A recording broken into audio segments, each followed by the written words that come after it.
All right, everyone. So today I wanted to share with you guys some tips and pointers on getting faster clear times in dungeons and in the campaign in Raid Shadow Legends. And with that being said, let's jump right into it and start off with number one on the list.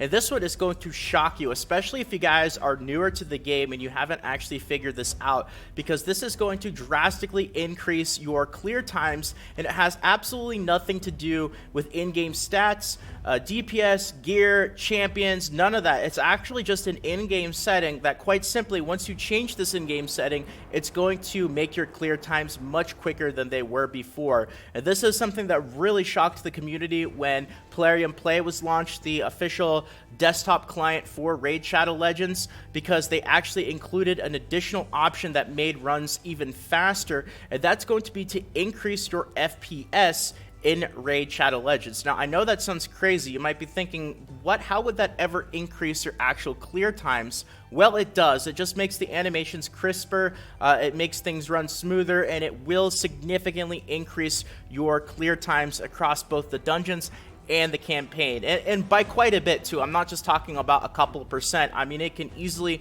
increase your clear times by 30 to 50%.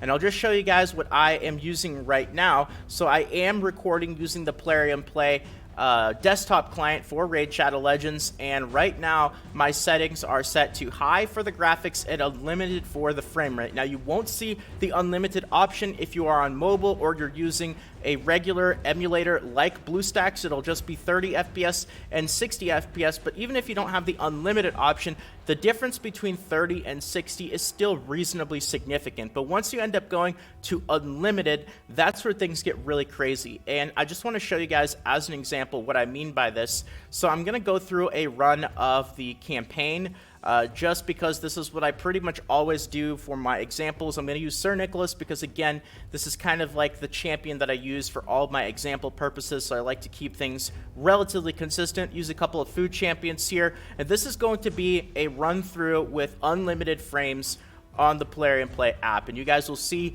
it looks very smooth, it looks very crisp.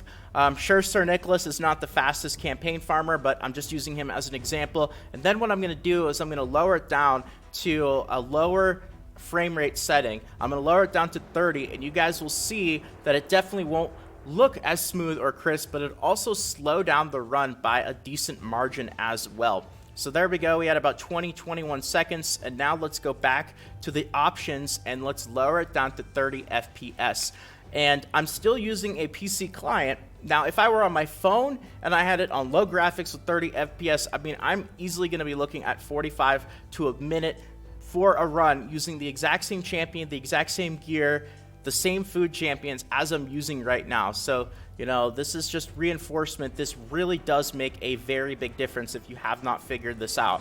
So, all right, exact same stuff. All I did was lower the FPS down to 30, and you can already see, I don't know, maybe it's even easier for me to tell compared to actually watching the video, but me recording right now, the game just looks way clunkier, way laggier. I can tell that it's already stuttering. I mean, after playing unlimited FPS and now going down to 30, it's definitely a huge difference. And you could see how much the run has just slowed down already. We're at 20 seconds and we haven't even started the third wave. So, you know, this run alone, it's easily going to be slowed down by 50% plus. Look at that. We're at 30 seconds now. Everything was exactly the same. The absolute only difference was that I changed it from unlimited FPS down to 30. So 34 seconds that run. Huge difference. Now, I know that there is a slight problem if you don't have a very high-performing PC or if you don't have a PC at all. If you are strictly on mobile and mobile only, just make sure that you're on 60 FPS. I mean, the difference between 30 and 60 is pretty reasonable. You'll definitely be able to notice your runs quicker. It won't be as insanely quicker as the difference between, you know, 30 and unlimited, but it'll still be quicker nonetheless. And if you do have a PC, if it's not really that great, or maybe your settings heats up, you have CPU issues, going to unlimited frame rate can cause some problems, because it really is resource intensive for a desktop app. For a mobile game, you would think it wouldn't be, but The unlimited option, it's really not optimized. It can easily get your frame rate up to, 150, 180, even 200, which can cause some problems with your PC. So if you are having issues with the actual resources of the PC that you're using, I know that there are certain programs out there, especially with your graphics driver, where you can actually set it through the program to limit your FPS. Even though it'll still be unlimited in the actual Raid Shadow Legends settings, you can limit it to, like 90 or 120. That's what I did for a while. I was kind of going back and forth between 90 and 120. If you don't limit it, it can easily go above 150, 180, 200, cause some problems. So that's something you might want to look into if you do decide to go down this option and you might not have the absolute best PC. But nonetheless, this will definitely increase your runtime quite significantly without actually having to get any better gear, champions, change of your actual DPS settings or any of that stuff. It's just quite strictly an in-game option, an in-game setting that will do the trick for you. So that's going to be number one. I know I spent a little while talking about it, but it is a very big deal, especially to those of you guys who haven't figured it out yet. So absolutely worth dedicating a good part of the video to it. Now let's take a look at some other things that you could do to improve your clear time in dungeons in the campaign. So number two, take a look at what each champion does with their skills in each run. Now, very, very important here. What champions use skills that don't really do much for your team except waste time? Now, this is something that as you kind of transition from progressing in content to really farming content, knowing that there's no chance that you're going to fail it now, and what can you do?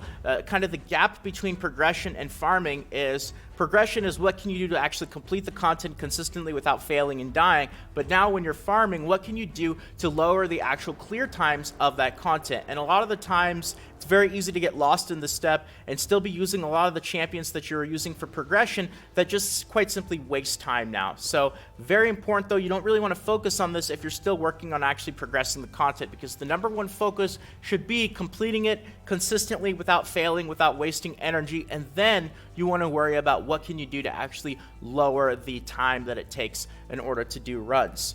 Now, I found that great champions for progression, like Seeker, I absolutely love Seeker. I think he's a phenomenal champion, not just for the arena, but he's a very solid champion, even for dungeons and whatnot. But he has a skill that has an extra turn, and it always activates the extra turn when you actually skill book him. So just so I can show you guys my Seeker here, you guys will see it is going to be his Tailwind skill. Fills the turn meter of all allies by 30%, places a 50% increased attack buff on all allies for 2 turns, grants an extra turn. Great skill, phenomenal. Considering it grants an extra turn, it's always going to be available. You're always going to have that attack buff on your entire team pretty much, but when it comes to speed clearing, it's not the best skill because you always take up 2 turns worth of time every time that you activate this skill. So if you're looking to lower your clear times, just kind of go through and take a look at what champions, even though they might still be good champions, if you don't need them anymore in order to actually complete the run, do they have certain skills that are just kind of taking up time that you don't really need them to in order to clear content that is easily on farm mode for you now? So that's an example right there. I know Sir Nicholas is another one. I'll get into this in a second, but champions that have things like Unkillable. Unkillable is a great ability, absolutely phenomenal for certain aspects of the game, but when it comes to content that you've already kind of put on lockdown now that you're farming 100%, there's no chance of failure, it can actually slow things down in certain ways, and I'll get more into that in just a second here. So that's going to be a really, really big one for when it comes to farming content. Alright, now for the campaign, this is another really big one that I don't think a lot of people really put a lot of time into thinking about, and that is, what food champions do you use for farming the campaign, and how long do they stay alive? When they are live, do they waste a bunch of time with their useless garbage skills that, because they're going to be low level and you're just leveling them up for food, that just waste time and those skills don't really accomplish much for your team anyway? So this is kind of going back to that unkillable point where, if you have food champions that you're leveling up in the campaign, and then you have another champion like Sir Nicholas, which I just use as an example pretty much all the time, who does have a skill that has unkillable, all that skill is going to do now, because you've already got that content on lockdown farm mode, is it keeps those food champions alive longer to use their useless skills that don't really do anything to just waste more time. So this is kind of just going back to the idea, take a look at what your campaign farmer is, what skills they have, what food champions do you actually level up, and what skills do those food champions use? You know, Incubus is a pretty commonly used food champion. I don't think his skill kit is really bad, but there are definitely some common champions out there where they have certain skills that just they take up too much time if they stay alive, to the point where they're not really going to be worth using to level up as food champions. So definitely something that's going to be worth taking a look at. Now, if you guys already have a campaign farmer where you're going through and you're clearing things in one hit per wave anyway, this isn't really going to be a big concern to you, but I would say most people, your campaign farmer probably isn't clearing in 7-8 seconds. So any time that you have additional champions that stay alive, you really want to be looking at ways that you can cut back that time, and getting rid of food champions that waste their time with skills that don't need to be used is going to be one step to help improve your clear times in that sense. So, all right, so Unkillable, Sir Nicholas, I talked about that. All right, so number 4 on the list. Are there easy ways that you can quite simply increase your DPS and clear the content quicker? Now, this is something that I think is going to be really easy once you get to like more the mid and late game stages, where you just use very certain champions that are either you consider your favorites, or you just really like to use them to clear content that you know you've already cleared and progressed on a long time ago. But it's very easy to forget that there are certain things that you might be lacking in your team that are just going to quite simply make those runs way, way quicker. And I know that I've made this mistake before. I've watched videos and streams of people who, they're probably not paying attention, it's not really a big deal, but they've made this mistake before, and it just makes runs a lot longer. And that's just forgetting certain buffs and debuffs that are going to drastically slow down certain dungeon runs. You know, if you are running through the high-level dungeons and you forget certain debuffs, decreased defense, you know, things of that nature, it's going to really slow down the runs quite a bit. So very easy to overlook this, and this one is really going to be more of a, I guess you could say, mid and late game tip, but just make sure that you kind of hit those certain check boxes, especially for high-level dungeon runs, or you're going to notice that things have kind of slowed down to a crawl. So that's definitely a big one for certain players right there.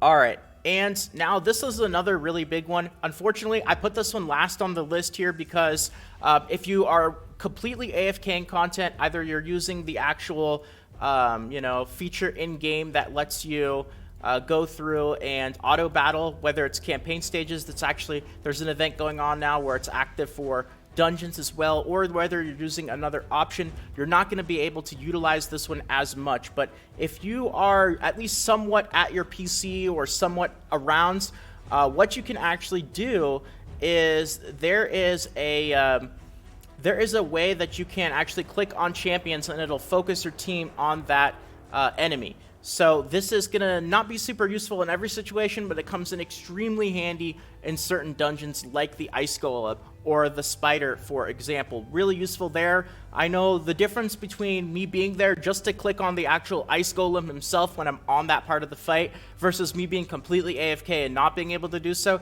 It changes my run times from, you know, like 7 minutes down to 3 or 4 minutes, because now I'm not constantly wasting all that time killing the actual trash monsters and I'm focusing specifically on the boss. So just as an example, I'll show you just on normal mode of Brimstone Path. If you are actually there, what you can do is just quite simply click on an actual champion. You'll see that little red icon right there. That's all it is. And what that's going to do is it's going to focus your team on fighting whatever that enemy is. And not useful in every application of the game. Like, I don't think it makes a big difference for the dragon. But for Spider and Ice Golem, where you have those tons of additional trash monsters when you're actually fighting the boss itself, it can definitely make your clear times a lot quicker. Downside again to it though is you kind of have to be there at least a little bit in order to use that option. But this is just a few methods right here of things that you can do to increase your clear times from both dungeons and the campaign in Raid Shadow Legends. So I'm really hoping these tips and pointers helped out at least a little bit. If you guys enjoyed this video and you want more videos like this in the future, consider subscribing to the channel. Really appreciate all the support, everyone. If you want to help out, tossing a quick like means more than you can imagine. And of course, there's plenty of Raid Shadow Legends videos on the channel, almost 200 in the Raid Shadow Legends playlist, so you can pretty much find anything that you're looking for Raid related. Feel free to check out the videos. Some of them should be popping up on the screen right about now as well. But if not, until next time, have a fantastic day, everyone. And this is Salt of the Salty Guild, signing out.